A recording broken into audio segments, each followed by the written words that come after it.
Preparei um tema super especial para conversar com vocês, que é o tema de onde nascem os óleos essenciais. E por que que eu escolhi esse tema? Ele foi uma escolha muito baseada em algumas percepções que eu tenho hoje com relação à forma como as pessoas têm encarado os óleos essenciais. Muitas vezes a gente, por já chegar direto na garrafinha, por ter ali aquele acesso ao cheirinho, ao como a facilidade, né, do dia a dia, a gente acaba perdendo um pouquinho o que de verdade é o óleo essencial. Giane, boa noite, um beijo. Então, eu escolhi esse tema justamente para a gente falar do nascimento dos óleos essenciais, porque existe todo um processo para o óleo essencial existir. É como se ele fosse realmente um produto de uma longa gestação. E aí eu elaborei todo esse conteúdo com muito carinho para trazer para vocês hoje essa percepção. Vai ter uma parte da palestra que a gente vai, uma parte da palestra, não, desculpa, dessa aula, né, que a gente vai falar um pouquinho sobre a parte química dos óleos essenciais. Então fica aqui comigo que tem bastante coisa bacana para a gente falar hoje.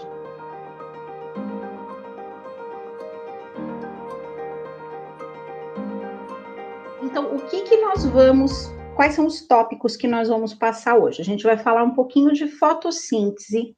Nós vamos falar, dentro da fotossíntese, do mecanismo que gera o berço dos óleos essenciais, que são os metabólitos secundários. A gente vai falar das funções específicas desses metabólitos e a gente vai falar também sobre algumas dessas propriedades. Então, vamos lá. A fotossíntese, gente, eu acho que a memória que todo mundo mais tem dela é de quando todo mundo era criança e ia para a escola, pelo menos é a minha, né? Eu lembro que eu ia para a escola muito pequena e a professora pedia para a gente levar uma mudinha de planta, uma folhinha para a aula, para ela colocar no álcool para mostrar para a gente o que era a clorofila, né? Então, basicamente, quando eu tinha, sei lá, talvez uns 8 anos de idade, foi o primeiro contato que eu tive com esse universo vegetal, de entender como que a planta, juntando a água, o solo e o sol, cria aquela cor verde. Então, meu primeiro extrato medicinal foi criado quando eu tinha 8 anos de idade e eu não tinha noção do que eu estava fazendo, né? Porque o intento, na verdade, era completamente diferente. Então, o que é importante a gente falar sobre a fotossíntese? Eu tenho uma plantinha, tá ali, né? Aquela plantinha, antes dela existir, ela é simplesmente uma semente ou algum potencial de vida que existe ali no solo, seja uma muda, seja uma raiz de uma outra planta mais antiga que se estendeu e a partir daquilo ali vai nascer uma nova planta. E para ela nascer essa nova planta, ela precisa de minerais, ela precisa de água e ela precisa da nutrição do sol. Dentro da planta, embora pareça muito simples a gente falar que a planta recebe água pelas raízes, recebe o sol e o gás carbônico pelas folhas, e dentro dela existe uma metabolização dessas substâncias que geram glicose dentro da planta, isso parece muito simples, mas na verdade é um processo bastante complexo. Tem pessoas que são especialistas só em estudar esse processo que acontece dentro da planta. Aqui para a gente vai ser importante falar que essa fotossíntese, ela se divide em duas etapas, que é a etapa clara e a etapa escura. Dentro da etapa escura, existe especificamente um processo que chama ciclo de Galvin. E no ciclo de Galvin é que a gente começa a produção do que serão futuramente os óleos essenciais que a gente tem ali nas nossas garrafinhas. Então, a partir desse ciclo de Galvin, são produzidos esses compostos que hoje nós chamamos de metabólitos secundários, né? Então, qual que é a diferença? Quando você fala de fotossíntese por si só, você tem o metabólito primário. O metabólito primário, ele vai ser responsável pelo crescimento da planta. Então, são as substâncias que vão fazer com que a planta gere a clorofila, por exemplo, cresça, se desenvolva, tenha flores, tenha folhas, e em contrapartida, nesse processo vai também existir esses metabólitos secundários. Esses metabólitos secundários, eles não são diretamente ligados ao crescimento e desenvolvimento da planta, mas eles são responsáveis pela manutenção da vida desse vegetal no meio ambiente que ela vive. Por quê? Porque esses metabólitos secundários, eles são responsáveis por proteger a planta de patógenos externos, então, por exemplo, de fungos, de insetos, de animais herbívoros, de ataques em geral. Eles são responsáveis por equilibrar a temperatura da planta, então, se é uma planta que existe num ambiente muito quente e ela é desprovida de um metabólito regulador de temperatura, ela pode morrer por causa do calor. Né? Tanto a lavanda é um exemplo muito claro disso, porque a lavanda, quanto mais quente está, maior é a produção de óleo essencial dela, justamente porque é uma geração autossuficiente da planta de ter esse metabólito para regular e baixar a temperatura da planta para que ela não sofra com aquele calor extremo ao qual ela está submetida. Eles podem ser responsáveis também pela polinização, pelo aroma das flores, para atrair os insetos para polinização, para reprodução. Então, tem uma série de funções específicas que esses metabólitos geram dentro da planta. E a ciência tem se interessado muito por esses estudos faz pouco tempo, não é muito, porque antes a ciência ela dava mais importância para os metabólitos primários, que tratavam do crescimento e do desenvolvimento da planta. Só que hoje em dia, os secundários também são importantes, porque a gente precisa entender qual é o mecanismo exatamente que eles atuam, para a gente também entender como esse mecanismo vai atuar na gente. Então, vamos pensar assim. Eu tenho, por exemplo, um metabólito que é responsável por proteger a planta contra ataque de herbívoros, de animais herbívoros. Esses metabólitos, normalmente, eles atacam o sistema nervoso central. Então, se um animal come aquela planta, ele vai ficar, né, vai perder a noção de direção, vai perder a consciência, vai depender muito do composto que ele ingerir, mas vai ter uma consequência para aquele animal. E são esses compostos que, quando a gente passa a planta na destilação, eles vêm para os óleos essenciais. Então, é por isso que muitos dos óleos essenciais, se não são todos, exatamente, porque todos eles têm propriedades que trabalham no nosso sistema nervoso central. Então, a gente lida com substâncias que no ambiente natural dela são feitas para proteger a planta de ataques. Ou seja, a gente está lidando, quando a gente fala desse óleo essencial, a gente está justamente lidando com a substância que é responsável por causar um problema no agente invasor para proteger aquela planta.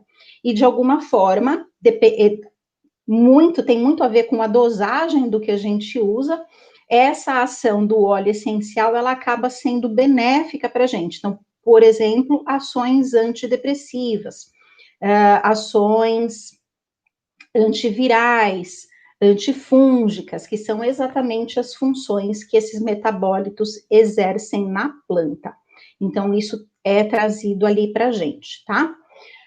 Importante a gente mencionar que nem todas as plantas, elas produzem óleos essenciais, embora todas tenham esse mecanismo dos metabólitos secundários, mas só algumas plantas, só algumas variedades é que trabalham na produção dos óleos essenciais por terem moléculas aromáticas. Então, se a planta tem metabólito secundário, mas esse metabólito ele não é uma molécula aromática, não serve para a gente extrair óleos essenciais, tá bom?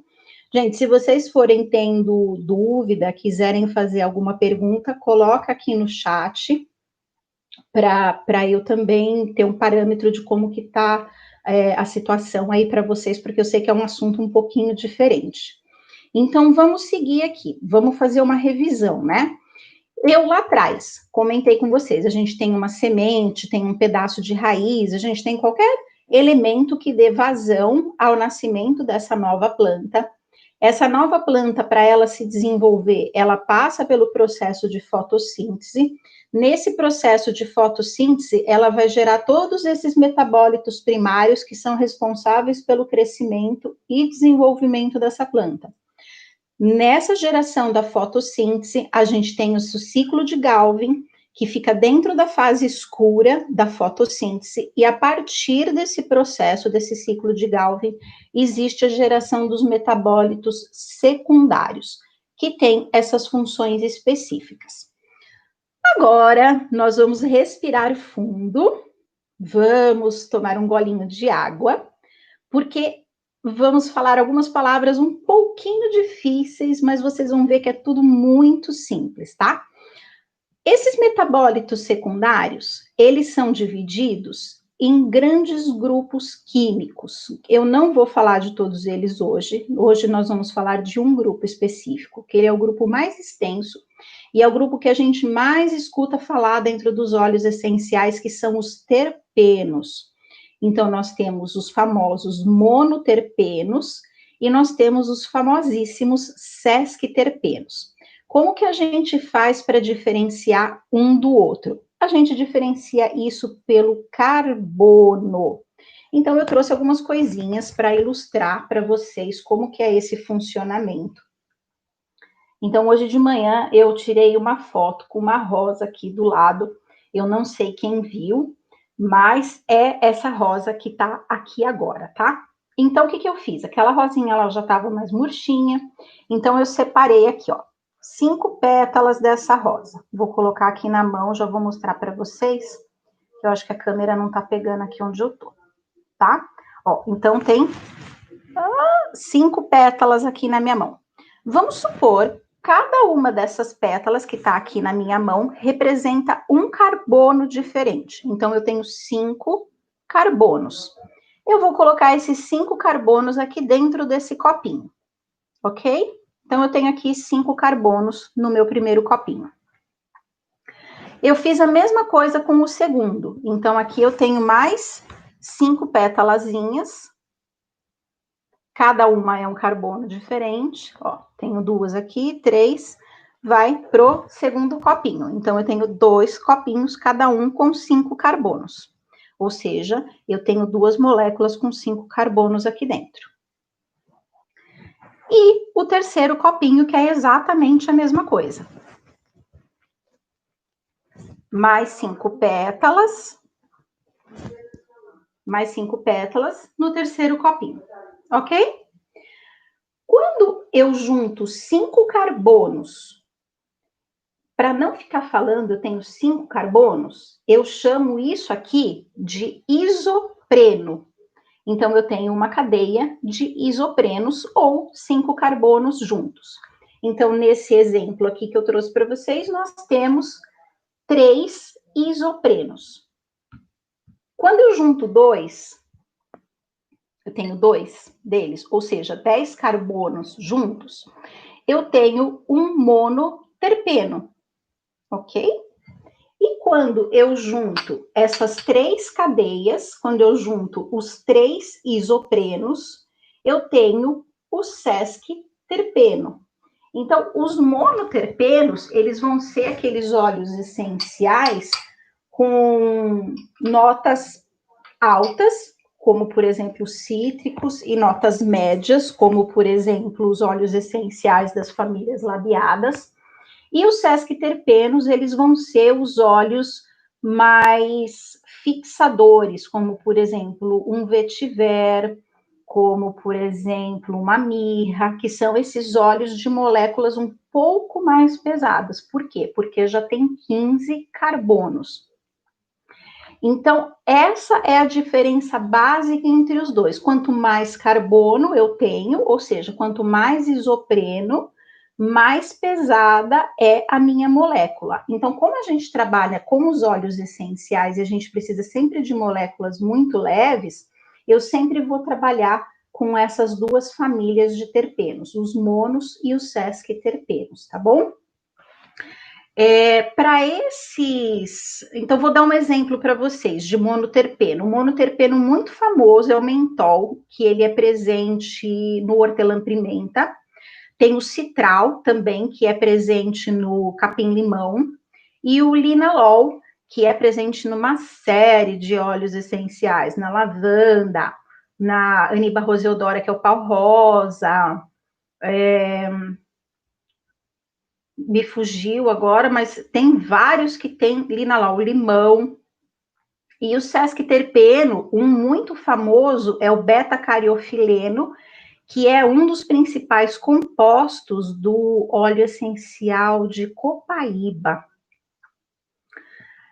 Então, aqui vamos recapitular, né? A gente falou ali da semente, falou do processo de fotossíntese, que esse processo de fotossíntese é dividido em duas fases. A segunda fase tem lá o ciclo de Galvin, que gera esses compostos químicos e uma série de outros. A gente tem compostos fenólicos, tem terpenoides, tem álcool, tem cumarina, tem uma série de outros que a gente não vai comentar sobre eles hoje. Eu queria só falar desses dois. E é ali que a gente tem esses compostos específicos que existem, por exemplo, vamos pegar no limão. Então, o terpeno, o monoterpeno do limão, ele vai ficar na casca da fruta, preso na casca da fruta por uma cera. É uma cera específica que ela forma um invólucro em volta dessa molécula do óleo essencial. Essa cera, ela faz parte desses compostos específicos de proteção da planta e ela tem a capacidade de impermeabilizar a fruta. Então, por mais que chova, a água vai bater, vai escorrer e aquele fruto vai ficar protegido, por exemplo, de invasão de fungos. Então, quando eu faço a extração do óleo essencial de limão, é exatamente esses compostos que até então protegiam a fruta que estão vindo no processo de destilação ali na garrafinha que eu tenho. Então, o processo de nascimento do óleo essencial, quando a gente fala desse nascimento do óleo essencial, é a gente entender exatamente toda essa cadeia que existe até que aquele óleo essencial seja extraído. Então, qual é a função? Por que ele foi criado e de onde ele foi criado na planta? Então, quando eu falo de escolha de um óleo essencial, eu tenho que pensar na escolha a partir do princípio ativo. Eu tenho que pensar qual foi o composto específico que aquela planta produziu, qual é o efeito que aquela molécula química tem, qual era a função que ela vai ter na planta. Então, por exemplo, o que a gente está falando aqui é um antifúngico.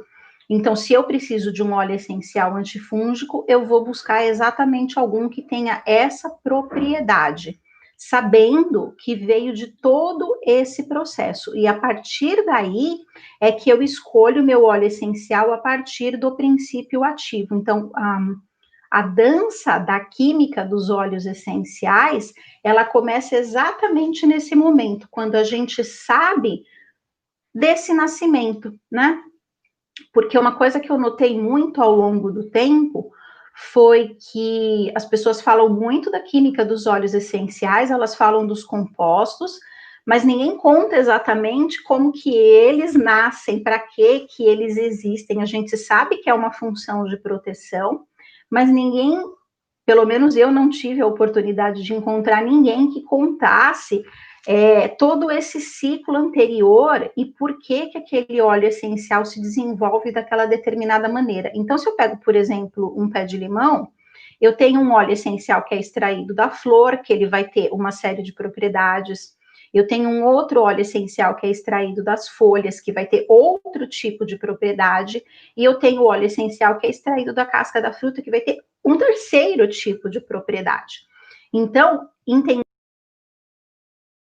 é extraído faz uma grande diferença no momento que eu vou estudar qual óleo eu preciso trabalhar para beneficiar a saúde da pessoa que eu estou atendendo ou a minha própria. Esse estudo, esse entendimento, ele abre um campo muito vasto, tanto para a gente trabalhar as questões clínicas, quanto para a gente trabalhar a parte da psicoaromaterapia e mesmo a parte sutil de atuação dos óleos essenciais. Porque se eu pego, seguindo nesse exemplo que a gente está falando aqui do limão, se eu pego os 3 tipos de óleo essencial, o neroli, que é da flor, o petitgrain, que é das folhas, ou o próprio limão, que é extraído da fruta, eu tenho a mesma planta, mas eu tenho 3 metabólitos secundários diferentes que vão atuar de uma forma específica naquela pessoa, seja nível clínico, seja nível emocional, ou seja na parte energética. Então, eu preciso entender o que exatamente e em que direção eu estou apontando o tratamento da pessoa que eu quero fazer, para poder escolher entre essa vasta gama de opções que a natureza oferece.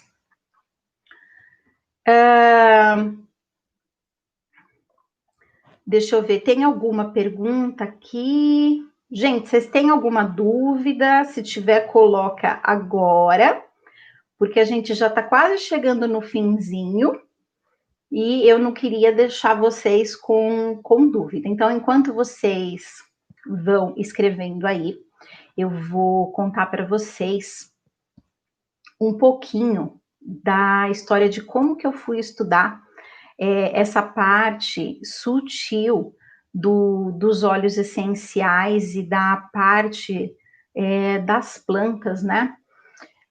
Meu primeiro curso de aromaterapia, eu contei ontem, né, na live de ontem para vocês que eu fui fazer minha primeira aula, eu nunca tinha visto uma garrafinha de óleo essencial na vida, né? Ela foi tipo um grande acidente. Se vocês não viram a história que eu contei ontem, a live ficou salva, tá lá nos vídeos, dá para vocês assistirem, podem ver essa história. E depois disso eu fui me aprofundando, né? E eu acho que um dos cursos que eu fiz que foram mais marcantes foi um curso que eu fiz com uma doula, uma curandeira andina.